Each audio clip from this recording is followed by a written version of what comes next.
if they needed something, right? Organize it for you. So when you go on Tinder, keep in mind that what you wrote on that profile today out here in social media. So his money was for that. His money was for vacation among their investors, their finance people. Good morning. So today's coffee is Cafe Bustelo. I think that's how you pronounce it.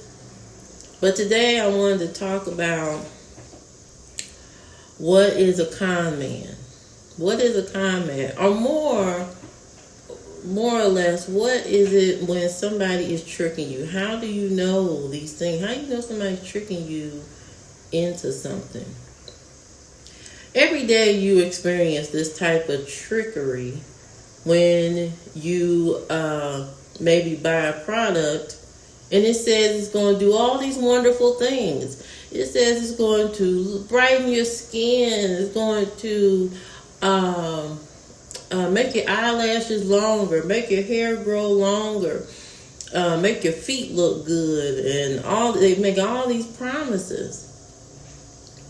But really, most of those promises are just like this might happen. This might happen. Okay. There's no concrete evidence that's going to grow your long hair. None of that. It just things they say to get you to buy, right?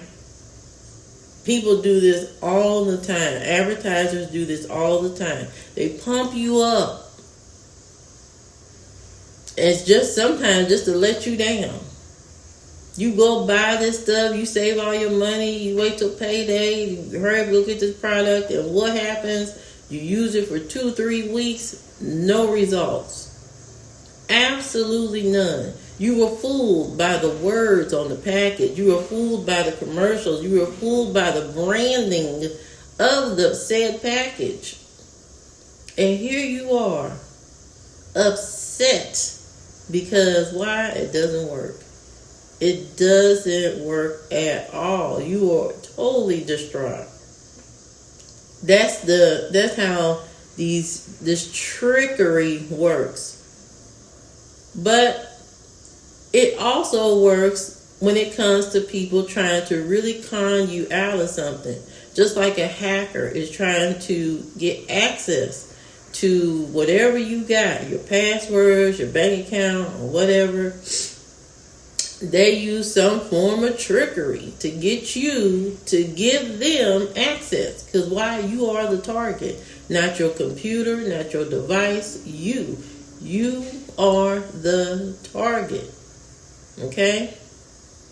Since you are the target, they do a lot of things to get you to give them their information. They'll send you an email making all these false promises. They'll send you, they'll call you with phone calls and say, hey, your bank account's locked out, and here at the bank, we want to make sure you're safe, so give us your password so we can. They'll do all kinds of things to get you, the target, to give up your information so they can have easy access to your bank accounts or whatever. That's ideally what this whole con is. Okay? So we as human beings ignore a lot of red flags all the time. We ignore things that are right in front of our face, that are just gleaming, just blinking in front of your eyes, but yet you choose not to see it. You choose to ignore it, or you choose to think, oh, that won't happen to me. That won't happen to me. The person that's trying to trick you could tell you straight in your face what they're about to do, and you may choose not to believe it because you don't think it's going to happen to you, or you think that it's not going to affect you. Let's take a look at this in real life, in real time. We have a man that ran for president, okay, and told you all kinds of stuff. And a lot of people chose to ignore it. Well, it doesn't apply to me.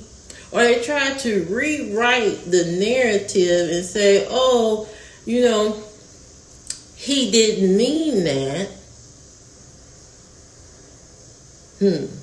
He doesn't mean that. And you justify it. And then con men, they know they can play the long game. They know they can pretend to be something up front and then later change to a whole different thing. They play according to what their goal is. Okay? They play the game according to what their goal is. So in the beginning, if they seem nice and they seem good, it's all for a reason. Oftentimes we say, wow, these banks is corrupted. Oh, the government is corrupted. I know a lot of you have a lot of conspiracy theories about government, the public sector, all of this stuff. Okay? And back in the day, and there probably is some type of corruption here and there. But eventually it gets found out, it gets checked out, it gets dismissed, it gets removed. Whatever is going on, somebody always ends up under the bus. So, I believe in the system that it works only because my mama gets a Social Security check every month. Every month, like clockwork. It always increases. It ain't never decreased. So that part of the system, I definitely believe in. When my grandmother was alive, she got Medicaid. Like clockwork, go to the doctor bill paid. The system works. When I was unemployed and I got laid off from my job, I didn't know what I was going to do, but then a light bulb went off and I said, oh my God, I can apply for unemployment. Went down there, filled out whatever I had to fill out, got the unemployment check, and it saved me. And it carried me enough so that I can, while I was looking for another job. And the cushion with that was EBT or whatever, food stamps, whatever you want to call it, during that time. That helped me in my time of need. So the system works. So you can't say the system works one way and don't work another way. It don't work at this time. I think the system works. I think people get upset and frustrated is because a lot of times we get so caught up in our own life, and sometimes we are the causes of our own problems. And I'm going to talk about that in another video. Sometimes we are the causes of our own problems. We hate the system because of certain things we have done or we have not done to help us along. Because there are resources out there. But right now, we are dealing with the biggest con of all. And it's up to you to understand the red flag.